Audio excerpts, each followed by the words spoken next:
Today we're going to be doing something a little bit different and taking a look at all the video game adaptations, movies, and TV shows coming out in the next year, and some even this year. For a long time, video game adaptations had been a bit of a sore spot for Hollywood, with a lot of terrible adaptations coming out, but over the last couple of years, there's been a few good adaptations coming out, and I feel like they're turning a new leaf in that sense. So whether you like playing video games or not, hope you can enjoy this deep dive into some of the most anticipated video game movies coming out soon, and what I'm personally excited for. Please be sure to hit that subscribe button to stay up to date with the latest videos just like this one. Alright, so first off, we're starting off with the Street Fighter movie. This is one of the most beloved video game franchises out there, and one of the most classic ones from the dawn of video game creation. Street Fighter was one of the big ones. It's your classic fighting game with this big cast of very unique and quirky characters. So this one's going to be directed by Kitao Sakurai. Sorry if I butchered that. And it has a couple of notable names in it as well. We got Jason Momoa in it. We got 50 Cent, David Dasmalchian. Sorry if I butchered that, but he's been in a couple of movies recently. We also have some really random additions like Andrew Schultz in the movie, which I don't particularly get, but we'll have to see how he does in a movie like this. So Street Fighter, the adaptation, is definitely going to come down to the storyline along with the characters. So believe it or not, this is not the first time that they have tried to adapt Street Fighter. The first one from way back when had Jean-Claude Van Damme in it, and that was horribly panned by critics. Just a terrible movie, very similar to that of Mortal Kombat. Now this is going to fall into the same trap of Mortal Kombat. Even the new adaptation they did a couple of years ago, I thought Mortal Kombat was going to be really cool, ended up not being a great movie. It fell into the same traps that these adaptations do, which not a lot of story going on, very lackluster characters doing their own creative spins on it that just didn't work out. So this could be a big cheesy mess depending on what happens. These characters, these actors are going to have a lot of chemistry, and there's going to be some kind of story going on to keep us hooked. If it doesn't have that, it's just going to be a waste of time. So many characters, so many movies fall into the same trap where it's just, they're trying to put comedy and style over any kind of substance, and it really shows. Next up, we have one of the most anticipated ones, The Legend of Zelda movie. There's never been an adaptation like this. This one's going to be live action, and this is one of the most beloved series out there. It's a Nintendo classic adventure game. They're still making Zelda games, Legend of Zelda games to this day, and this one is going to be directed by Wes Ball, which he has a couple of movies under his belt, mainly the Maze Runner series, so he's done some sort of adventure type movies before. He also has a Kingdom of the Planet of the Apes under his filmography as well. Now, who is playing Link and who is playing Zelda? That was a big point of concern. Well, we got the two actors that are going to be playing them. We got Bo Bragason playing Princess Zelda and Benjamin Evan Ainsworth playing Link. These two look pretty accurate to their characters. I think these are two good picks and two unknowns, which is good to see actually. You almost want to have unknown actors playing these roles. So it's going to be interesting to see how it goes. And again, this one's all going to come down to the storyline that they decide to follow.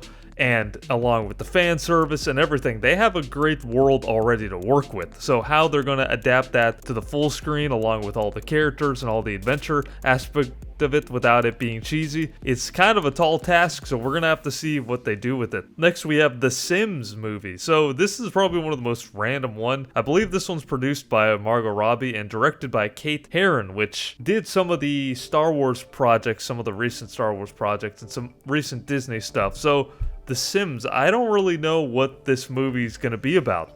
If The Sims is basically this simulator where you kind of control your character and they live their life, and they kind of talk Simlish. That's one of the things that is iconic about the game, is that they don't actually speak English. They're speaking this made-up language, aka Simlish. And you can choose the traits of your character. You can just basically live their life. You can make them do funny stuff.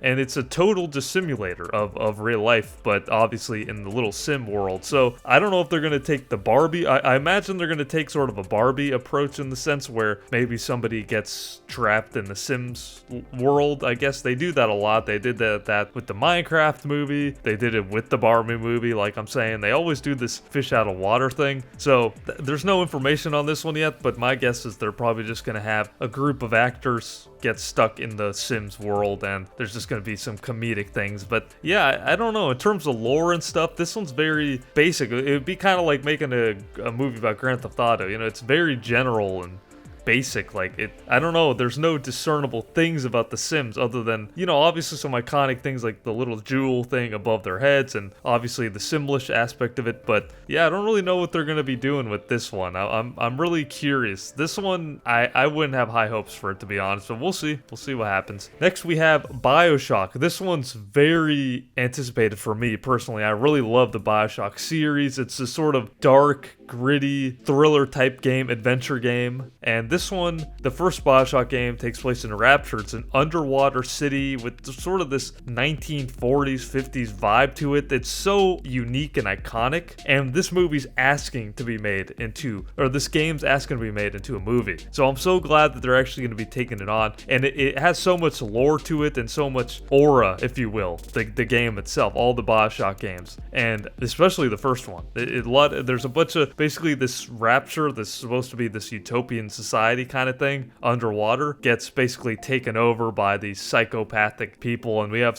the big daddies, they're called. There's big armored sort of people, or these armored creatures that are iconic to the game. I'm really curious to see how they're going to evolve that and adapt that into live action, and seeing Rapture in live action is going to be really cool. So it's really going to depend how they decide to do this one. There's a lot of writing on this. I am going to be watching out for this. This is directed by Francis Lawrence, which did all the Hunger Games movies. So another person who's done sort of young adult adventure movies as well. Also directed the Constantine, which almost is similar in vibe, but yeah, I mean, we'll have to see. We'll have to see this one. I'm highly anticipating this one. I really hope they don't mess this one up. That would be a real shame because it already has so much tone and so much vibe to it, the game already, so they have a lot to work with already. Alright, continuing forward, we have another big one, Metal Gear Solid. They've never adapted this into a live action as far as I know. And yeah, Metal Gear Solid is a stealth, one of the first stealth games. You basically play Solid Snake, this agent, if you will, this soldier, and the whole game is sort of being stealth. And the game has a lot of cool characters, a great storyline,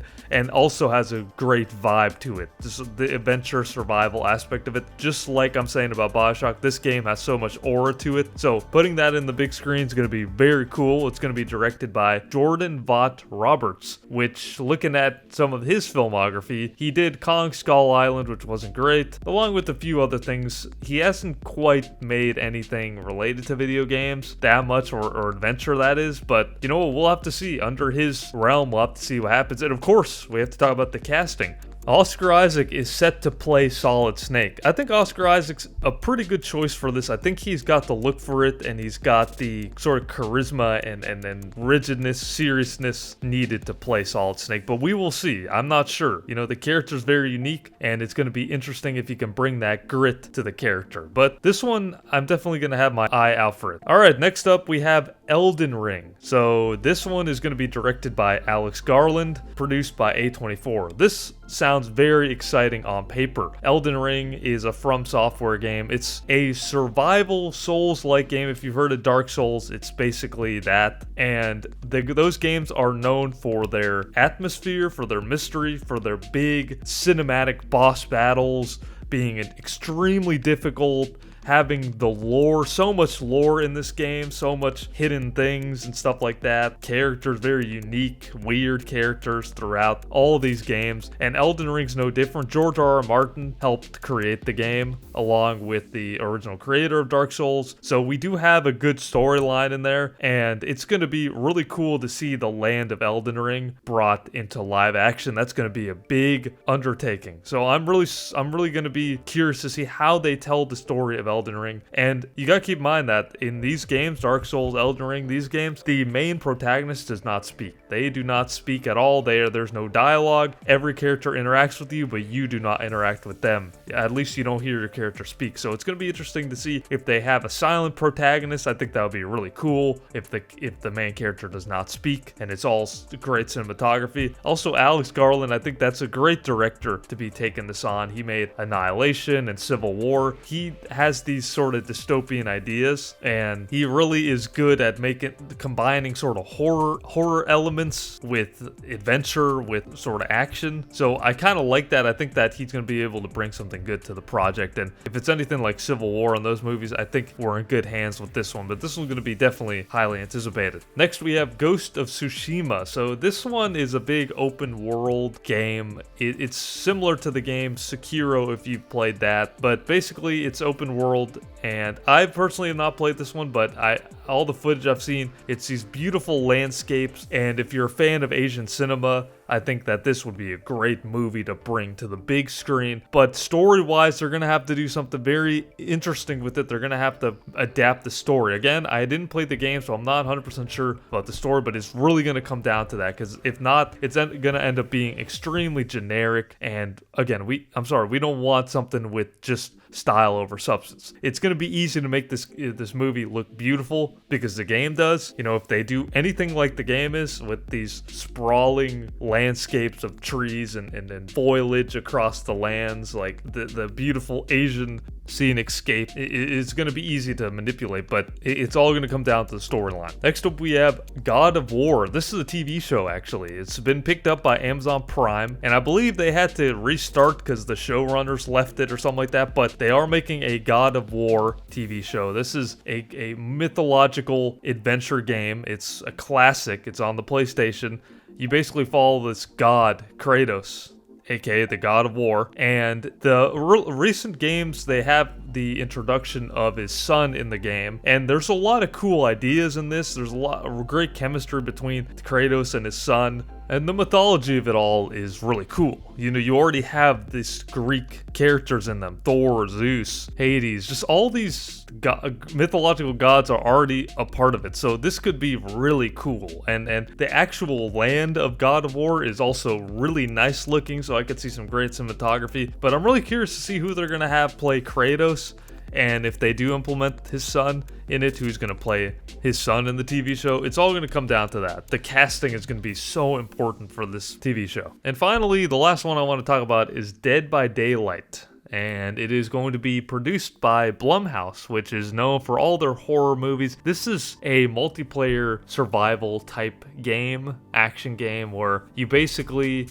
have to go around as a survivor. Like 5-6 survivors have to work together to basically escape this area from a killer, and one player usually plays the killer. There's all different types of killers. They've even implemented the ghost face and Leatherface, Mike Myers. I'm pretty sure they have so many icons in the game that you can play, and basically they just need to get out of the area before the killer basically gets you. Now, I'm pretty curious to see how they're going to create a story off of this.